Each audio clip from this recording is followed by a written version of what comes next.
Isaponge. Qui se souvient de l'époque où l'on s'asseyait pour écouter les histoires de nos aînés? Eh bien, l'Isapo, c'est un petit peu ça. Un espace où nos chers raconteurs et raconteuses nous partagent leurs histoires.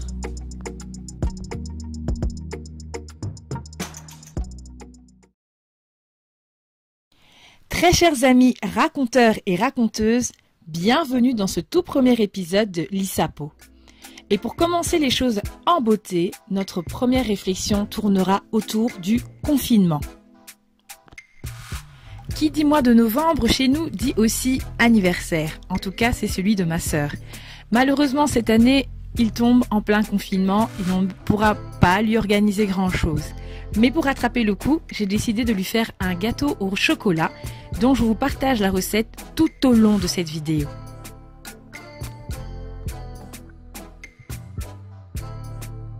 Le confinement, c'est un mot qu'on a découvert en soi. C'était un nouveau mot qu'on a découvert cette année. On savait c'était quoi, confinement. Mais voilà. Mais l'avoir découvert en termes de l'avoir vécu. Et donc comment j'ai vécu ce confinement? Horrible pour le premier. Pour le second, ça va, calme. On s'y fait et puis on se dit voilà, dans la vie, il y a pire que le confinement. Le confinement pour moi en une chanson.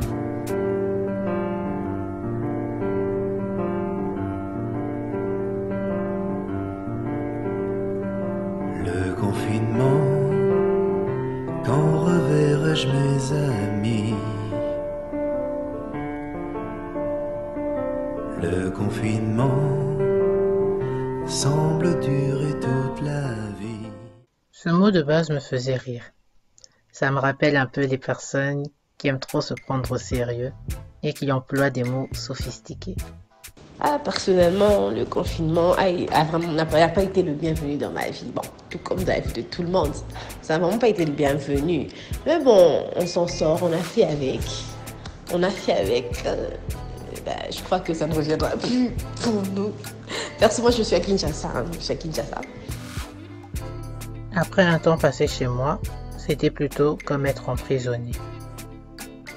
Sans pouvoir sortir, jusqu'à ce qu'on me rappelle qu'on le pouvait en fait. Finalement, je ne suis pas sorti. Non, je ne voulais pas marcher sans but. Je me suis posé à la fenêtre donnant sur la rue, et j'ai pris pour habitude d'ouvrir cette fenêtre.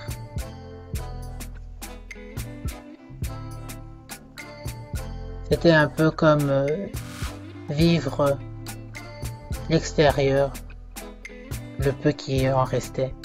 Sinon, le premier confinement n'a pas été facile, parce que ça me rappelle le deuil. Il y a eu tellement de personnes autour qui sont mortes, que ça me rappelle le deuil, un moment triste, un moment où tu te retrouves seul face à tout le déboire qu'il y a à l'extérieur, qui se passe dans les familles, face aussi à l'insouciance de plusieurs. C'est aussi un moment où on est revenu à l'essentiel. Cette phrase a fait fureur, mais c'est vraiment vrai, surtout en termes de notre relation avec Dieu. C'est le confinement aussi est synonyme de retour à l'essence même de ce qu'est la vie chrétienne. Retour à se battre pour fonder, pour évoluer, créer une réelle relation avec Dieu. Donc voilà, c'est aussi un temps de famille. Bon, pour ceux qui vivent en famille, entre guillemets, mais ceux qui vivent seuls, c'était vraiment un temps aussi de solitude où tu apprends que les autres qui t'entourent sont également importants. J'ai bien vécu le confinement. Ça n'a pas trop changé parce qu'en vrai, je sors pas énormément. Alors oui. Et ce qui était bien, c'est que j'ai pu suivre mes cours et faire mes mes cours et tout ça, mes exercices en pyjama. Après, je pouvais pas aller à l'école pour parler avec des personnes en face à face, donc ça, c'était pas cool. Mais sinon, le confinement, franchement, c'était bien, hein. J'ai passé mon anniversaire en confinement. Je trouve quand même que c'était un anniversaire vachement réussi. C'était un confinersaire vachement réussi.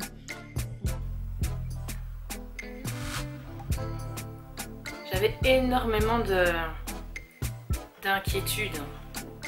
Vraiment le cœur rempli d'inquiétude, mais vraiment. J'étais inquiète au sujet déjà de leur anniversaire qui tombe en mars pour Hope et en avril pour Michel. Mais au final, ça s'est super bien passé. Et moi qui pensais que Michel allait un peu nous en vouloir et tirer la tête parce que c'est son activité favorite, ben non, au final, on l'a passé à 3. Ce qui était vraiment une première, ça n'était jamais arrivé. À chaque anniversaire, il y a toujours les tontons et les tantines et on essaie toujours de passer un moment en famille. Et en plus, et le pire, cette année, Michel avait prévu d'inviter les copines, on avait déjà tout. Tout était prêt au fait. Hein. Mais je sais pas pourquoi, à la dernière minute, j'ai pas voulu envoyer les invitations et je me dis que j'ai bien fait. Ce qui fait que ça n'a pas vraiment concrétisé le projet dans sa tête. Donc je pense que ça l'a aidé aussi à ne pas m'en vouloir. Mais au final, les choses se sont bien passées. On a regardé un film pour l'anniversaire de Hope. On était censé aller le voir au ciné. Finalement, on a attendu qu'il soit disponible sur YouTube et on l'a acheté. Non, on l'a loué. Et pour l'anniversaire de Michel, elle nous a proposé de regarder un drama coréen avec elle. Et j'ai découvert l'univers. Je connaissais un peu parce que bon, j'ai une sœur qui regarde beaucoup de drama. Et les filles aussi regardent assez souvent.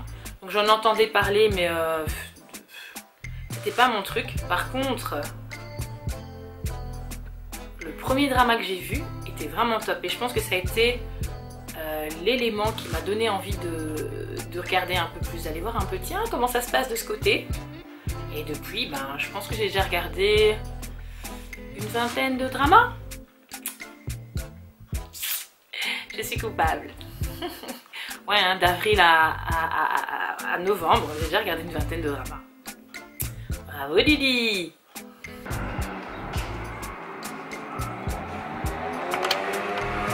Joyeux anniversaire! Joyeux anniversaire! Joyeux anniversaire, Amandine! Joyeux anniversaire, Nazvio!